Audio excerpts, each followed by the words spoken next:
Hi, and welcome back. It's Wednesday. Glad to have you spending a little time out of it with me. I'm having a couple of technical issues accessing some video files. We had a health fair today, as I've been advertising on the community calendar at our Senior Citizens Center. Might get that story on, might not. If not tonight, tomorrow. I also had some footage of our governor making an announcement earlier today about a veto that he had done earlier today. We'll try to get to the video portion of those reports tonight. If not, again, at least the health fair report and much more to come on tomorrow's show. So it's also put me a little bit behind the 8 ball time-wise, so let's go ahead and get right to it with what I do have ready to talk about. Going to our state's capital, a few things of importance there. Governor Beshear did today, without the accompanying video, veto a bill that the General Assembly had passed to do away with Kentucky's declared state of emergency as it relates to the pandemic. The governor recognizing that there are no longer any COVID-19 restrictions per se, but he says that putting an end or stop to this emergency that's been declared would cause those extra SNAP benefits to go away, costing about $50 million in extended SNAP benefits. We'll wait and see, of course, the discussion that continues on that. A bill that would ban abortions in Kentucky after 15 weeks passed unanimously throughout the Senate. Republicans earlier today, it's Senate Bill 321, which says just in part that no person shall intentionally perform or induce or intentionally attempt to perform an abortion on a pregnant woman when the probable gestational age of the unborn child is 15 weeks or greater. That's Senate Bill 321. It's one of actually a total of 2 abortion bills that have Republican support. The other is House Bill 3, which would effectively just do away with abortions altogether in the Commonwealth. And it's gotten a little further maybe, or as far as it's ever gotten, still has a way to go. It's House Bill 606, which has some bipartisan support behind it. It has cleared a House committee and now will go to the full House for a vote. And it is to legalize sports betting here in the Commonwealth. Again, it's never made it very far in the past, and right now it has gotten about as far as it has. But we'll go to the House for a vote. Just a few of the things that are happening as, of course, this session is on the downhill side. We'll keep you up to date on those as we progress. A couple of arrest-making headlines tonight. Both at the behest of the Magoffin County Sheriff's Department. One, a man walked right through an EBO or DBO, a protective order, that was filed against him from a female who he attacked or threatened with a machete before being arrested yesterday afternoon on Bill Fork. Police responded to a call of a possible domestic situation yesterday afternoon before 1 o'clock on Bill Fork. State Police Trooper Jimmy Stratton assisting deputies. Upon their arrival, they found a female that stated that this man, 30-year-old Trenton Minix, according to arrest citations, came to the home against an active EPO, trying to start an altercation with a female with a machete in his hand, one he was swinging towards the female, and actually, according to police, using it to stab the walls inside the home numerous times before he left, and then went out and then started a fight with a family member of his who he struck at least twice with some sort of a stick or weapon. Again, an active DVO or EPO should have prevented him from being at that location. He was charged with wanton endangerment in the first degree, assault in the first degree, violation of that EPO, and criminal mischief in the second. Earlier today, this morning actually, authorities received a call from 911 about a possible 1046, an accident with possible injuries, a vehicle over the embankment on Salt Lick Road here in Magoffin County. Deputy Jonathan Holbrook was one of the officers who arrived on scene and found that this man, Jacob Bailey, had gotten out of the vehicle that had gone over the embankment, got into a truck belonging to a relative of his, and was pulled over driving that vehicle or in that vehicle somewhere on Salt Lick.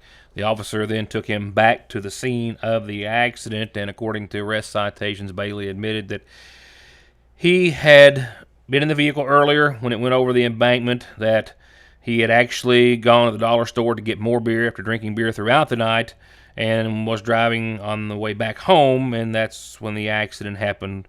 And there were several beer cans not only thrown around the vehicle on the ground, but as he gave his statement to police, the officer says he had a can of beer in his pocket of his hoodie sweatshirt. He also got verbally and physically aggressive towards the police as well when they started to question him further and take him into custody. He was charged with aggravated circumstances of DUI, no insurance card, menacing, terroristic threatening, possession of an open alcoholic beverage in a motor vehicle, and disorderly conduct in the second degree, while another person in that truck with him was also arrested, a Paul Edward Minix, who was said to be the subject of 2 warrants out of Wabash County, Indiana, both which stipulated full extradition. They were both taken to the Big Sandy jail. I'll be right back. Whether the new year brings you new dreams or you're working towards the same ones, let Salyersville National Bank help you build, bank, or save for them. Salyersville National has been helping dreams come true since 1902. Give them a call at the main location, 349-3131, or the branch, 6121. My name is Tony Allen, and I'm a candidate for McGoffin County Clerk. Just as my family and I have served you at our restaurant, the Farmhouse Diner, we will be there to serve you in the clerk's office. You will be greeted with a smile. The office will be organized, neat, inviting, and we will do all we can to help everyone, regardless of your party, last name, or how you vote. We will be open during lunch, and we will have a long evening each week for folks who get in late. We will be open every other Saturday and have a plan to better serve the elderly in our community. I'm fighting to win this election and the trust of McGoffin County. I will not let you down, nor will I forget that the people chose me to be their clerk. Vote number 1 on the ballot, Big Tony Allen for McGoffin County Clerk. At Golden Law Office, our attorneys previously represented the nation's largest insurance and trucking companies, handling cases involving serious personal injury and death. We know their strategies, how they will defend the case, and what factors drive large settlements. The attorneys at Golden Law Office can use this inside knowledge to ensure your case is handled effectively and aggressively. Hiring Golden Law Office provides you with a strategic advantage. Call Golden Law Office today. Not everything has changed over the years. Frazier's Prater Drug Store is still your most trusted pharmacy, where you can get your prescription brought to you curbside or make your way to the counter for a snack, lunch, or an incredibly sweet treat. And check out Strings and Things inside the shack, the Radio Shack, musical instruments, guns, ammo, electronics, and more. It's as wonderfully unique of a shopping experience as is the selection at Frazier's Prater Drug Store in downtown Salyersville. Hello, I'm William Bill Meade, and I'm a Republican candidate for McGoffin County Sheriff. Like you, I'm concerned about the effects that drugs are having on our loved ones. With over 33 years of law enforcement experience and training, I know how to combat this problem. I will run a financially responsible office and be accountable for your tax dollars. After looking at the sheriff's budget, I know that I can provide this county with a much-needed 24-hour patrol. I'm William Bill Meade, and I'm number 4 on the Republican ballot, but I'm number 1 for McGoffin County.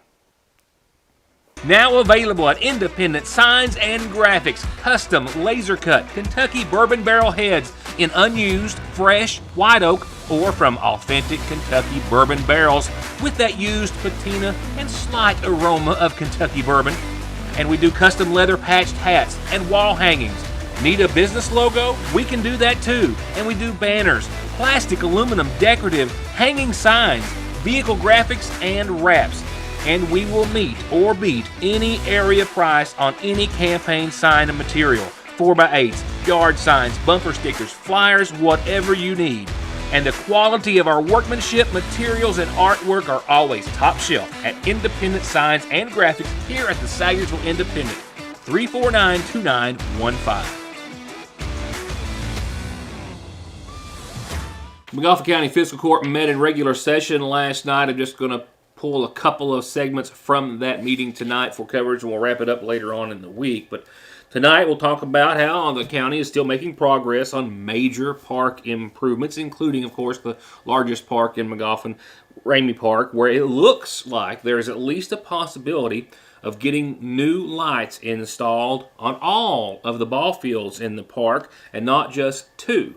And if that happens, it could, says Judge Executive Matt Wyman, turn into a significant source of increased tourism after getting a preliminary bid from a company that would like to do the work. Here's how he explained it. They are on a national source well contract, so we'll be able to utilize that and I'll have to bid it out. One of the things they've asked us to do is to look at getting the power company to run three-phase power to that end of the plant. That's cut our wiring costs and those things down by half. So it could be that once we get the labor costs included, because installation's still not being quoted, we may be able to light all three fields up. Because initially we was looking at two and stubbing one up, being ready for it. But if the price comes in within budget, we may have to revise our post-service project a little bit, put a little bit more with it. But if we can do it all now, while they're there on site, renting cranes, doing all that stuff, it'll save us an enormous amount of money. I spoke to AEP's representatives, and they said they would be contacting me one day this week about getting that three-phase down there. So if we get that moving, we could have lights in hopefully before the ball season ends. But I've already been contacted by one of the regional Cal Ripken representatives. If we get all three fields lit up, we could host every one of the Cal Ripken tournaments here for this region. Every age group, so that'd be awesome. Because we got three fields that we can do what's called 46-60 on, hands, softball, and everything. So that's what we're pushing for. That'd bring people and money and everything to this county. And next, I don't think it's just me. This is kind of one of the really an anticipated event every year, and rightfully so. We always have, it seems as though everyone in the community, a lot of stuff to get rid of around this time of year. The annual spring cleanup campaign is what I'm referring to, the dates for which were announced last night during the meeting. This year we start with District 2. We rotate them every year. We're doing it again. We'll do it a week where we focus on that district, and the following week is to catch up. First week for District 2 will be April 25th to the 29th. District 3 will be May the 9th through May the 13th. And District 1 will be May 23rd through May 27th. And this year we'll hopefully be able to do things a little more efficiently. We'll have the prisoners, hopefully, and they're having more issues with them. It's been hit and miss here lately, but we've got them right now. And we're out doing cleanups of dumps and cleaning along the roadways until getting all that done best we can before the mowing season starts. So having that additional manpower will help with this cleanup, I think, immensely. And with that cleanup announcement, I'll forward that on over to the community calendar starting very, very soon to remind you, again, the first week will be April the 25th through the 29th, and that is for Magisterial District 2. Speaking of the community calendar, we kick it off tonight with another birthday wish that says Happy 70th birthday to James Gordon Lightfoot Talby. Happy 70th birthday to you. Love Doodlebug, Tanya, Terry, long list of family and friends who say you still don't need that rocking chair. James Gordon Lightfoot Talby, happy 70th birthday to you. Happy birthday. And remember, the McGoffin County Head Start program is now taking applications for the upcoming school year. Your child has to be 3 by August the 1st, and you need to come in and bring proof of income, proof of birth, child's health insurance card, social security card, anytime, Monday through Friday, 8:30 till 3. If you have any questions, call them at 349-3488. And remember, the McGoffin County Head Start office is located up on the hill behind the Board of Education and bus garage here on Route 7. Give your child a head start. Well, they were busy over at the Water and Wine Food Pantry today, and they will be again tomorrow. Their Senior Pantry Day is tomorrow, 12:30 till 2. It will end earlier if all the boxes are given out. Clients on the main senior commodity list, please get yours by 1:30 because after 1:30, the remaining boxes can go to those on the waiting list. And Friday is the last day to sign up for youth baseball and softball here in McGoffin County. And this sign up will take place at the Community Center, 5:30 till 7. If you have any questions, call Daryl Arnett, 496-5214. And call me or email or Facebook or however you can get calendar announcements to me, and I will tell everyone about them. And, of course, birthdays and anniversaries are just as free and just as fun. More fun. From there, I go on to obituaries, sponsored nightly by the McGoffin County Funeral Home. First, a reminder that services start tomorrow at 1 for 70-year-old Etta Faye White Mans of Sagersville, who passed away on the 10th, survived by her daughter Peggy Arnett, granddaughter Jerica Arnett, great-granddaughter Chara Arnett, brothers Calvin and Don White, and sisters Barbara Porter, Debbie Holliday, and Wanda Holliday. She was preceded in death by her husband Philip, and services will begin tomorrow at 1 from the Half Mountain Church. Services have now been set for 45-year-old Richard Lee Caldwell of Sagersville. He passed away Monday of this week at the UK Medical Center. Son of Malcolm and Dottie Sue Cole Caldwell, he's survived by his sons Richard Blake Caldwell, Colton Malcolm Malcolm Gamble, and Caden Caldwell, daughters Emily Marie Gibson, Rochelle Caldwell, Brooklyn Brianne Griffin, Caitlin Caldwell, sisters Sheila Reed, Rita Hall, and Angela Hall, and brothers Stephen Caldwell, and 3 grandkids. Services will be Friday at 1 from the Sagersville Trinity Full Gospel Church. Friends can call on the church tomorrow from 5 till 10 in the evening for visitation. I'm Kelly Collins from Golden Law Office. I began my legal career in Lexington, representing some of the nation's largest insurance companies. This experience provided me with the inside knowledge as to how the insurance company will prepare to defend your case. I'm now taking that knowledge and returning to my hometown in Eastern Kentucky to help those hurt through no fault of their own. If you or a family member have been injured in an auto or truck accident, call Golden Law Office today. Hello, McGoffin County. I'm Eddie Jenkins, Republican candidate for Magistrate, District 2. First, I want to personally thank all of you for your help last election. Since that time, you have not left my mind. Now, I humbly ask for your support once again, and with your help and the strength and progress we've made these last few years with endorsements and such, we can go the distance. It's my continued dream to serve you, the voters of District 2, as your magistrate. Help me help our community this May. Vote Eddie Jenkins, number 3 on the ballot. It is never too early for spring to spring at the seasonal shop, and it has. With new ladies' fashions in and arriving daily from all the fashion houses you've come to love, like Royce, Mud Pie, Charlie Page, Simply Southern, they have a new line of spring tees from Ivory Ella, and amazing scents in soaps, body lotions, and home fragrance diffusers by Michael Design Works, with something for every room in the house. Plus new home decor, and as always, so much more at the seasonal shop in downtown Sagersville. SSI and disability cases are harder to win these days. You need all the help you can get. If the government has turned you down, I will not.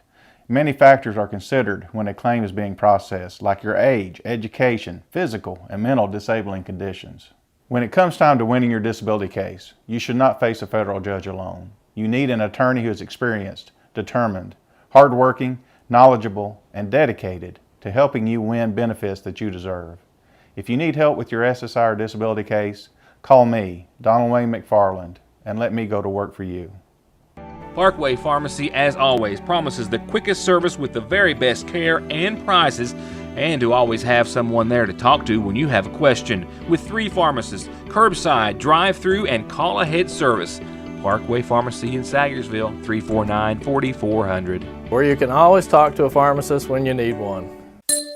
If you've been waiting on the new Samsung Galaxy S22 device, then the team at Appalachian Wireless has some good news for you. Appalachian Wireless is launching all Samsung S22 models on sale. Every S22 model will be $150 off normal contract pricing, or take $100 off and we'll pay the taxes on the Appalachian Advantage. Visit one of our retail or dealer locations and on the web, because we don't want you to miss this fantastic deal. We are you. We are Appalachian Wireless. Summertime in Kentucky, and time to feed your crave with the party platter from your Sayersville Lees. You get all this made to order, and if you order the day ahead throughout the entire tournament, get $5 off and pick it up in the drive-thru. If you order and pay ahead, just pull around to the drive-thru side of the building, park, call, and we'll bring it out. And if you're celebrating with the entire neighborhood, you can always add some more mini corn dogs and wings. Just saying. Call your Sayersville Lees now. And go Cats! Just a little FYI for you. Another day, another dime. I'd like to see a dime every day for a lot of dimes. Down to 4.09 yesterday here in Sayersville. Gas prices today fell just to a tenth of a penny under the $4 mark at $3.99 and 9/10 of a cent. Diesel still, close to that $5 a gallon mark. Just absolutely ridiculous. Gas prices. So the president was saying today, don't seem to, as they should, follow oil prices, except on the way up. Oil skyrockets, says the president, so do gas prices. Oil drops, and gas prices slowly make their way back down, to his displeasure and that of Americans everywhere.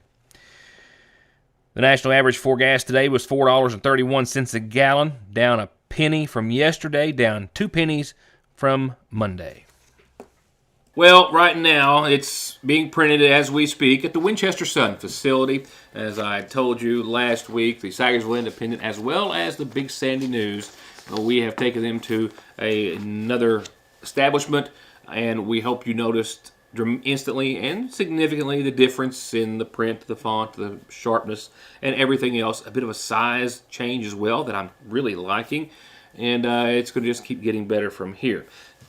That's my segue into just a few things you'll find in sports in tomorrow's edition of the Sayersville Independent. So pick one up and look for this and much, much, much more. The girls softball team, they came out swinging literally 13-3 in the season opener at Morgan County yesterday. Sophomore pitcher from the mound, Jaden Williams. Well, she helped bring this one home in more ways than one. One of the highest-ranked pitchers in the 15th region. She also had a grand slam and drilled 2 doubles, drove in 4 runs for McGoffin County, who was at Morgan. They'll host Morgan County on the 4th of April, but between now and then, and more immediate, they're at Eastridge right now, and they're hosting Shelby Valley on Monday. So the girls off to a heck of a start. Boys are 1 game in, I think. They went 0-2 against Floyd Central in baseball. That was in the 15th Region Leadoff Classic. The boys are at Elliott County right now as I speak to you, and they are versing Lawrence County in the next round of the 15th Region Leadoff Classic on tomorrow, I do believe it is. A couple of other quick things you'll find. The Kentucky High School Basketball Hall of Fame class was announced. 16 inductees are all listed in tomorrow's paper. And the high school spirit rules changes that have been announced are, well, there's several. A couple of them, one allowing hair adornments such as beads and the like, and the other focusing on sports braces or supports, and a lot of other things, and a lot more sports as well. With that said, I was not able to get back to the before-mentioned report on our health fair at the Senior Citizen Center. I'll have that for you tomorrow, and more to come as well. So let's just go on over to your Licking Valley RACC 7-day.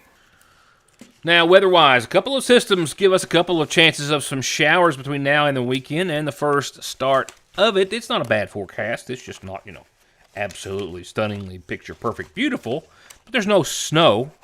There's no cold, so maybe it is. 45 degrees tonight. Not too shabby, not too bad. Mostly cloudy, no precipitation out there to speak of. In fact, as you saw over my shoulder, the sun just making a little late afternoon appearance. No problems with that. Tomorrow, a beautiful sunshine-filled Thursday.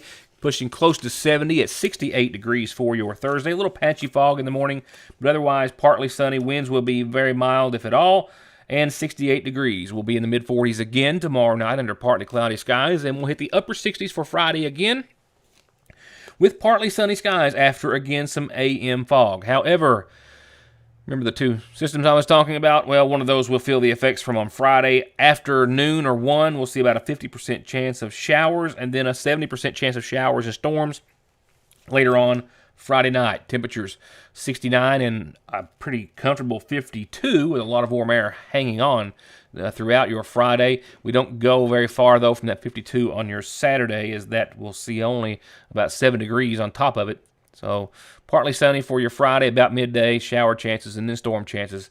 We'll wrap up your Friday. Saturday for the first half of your weekend, 59, mostly cloudy and a 50% chance of showers.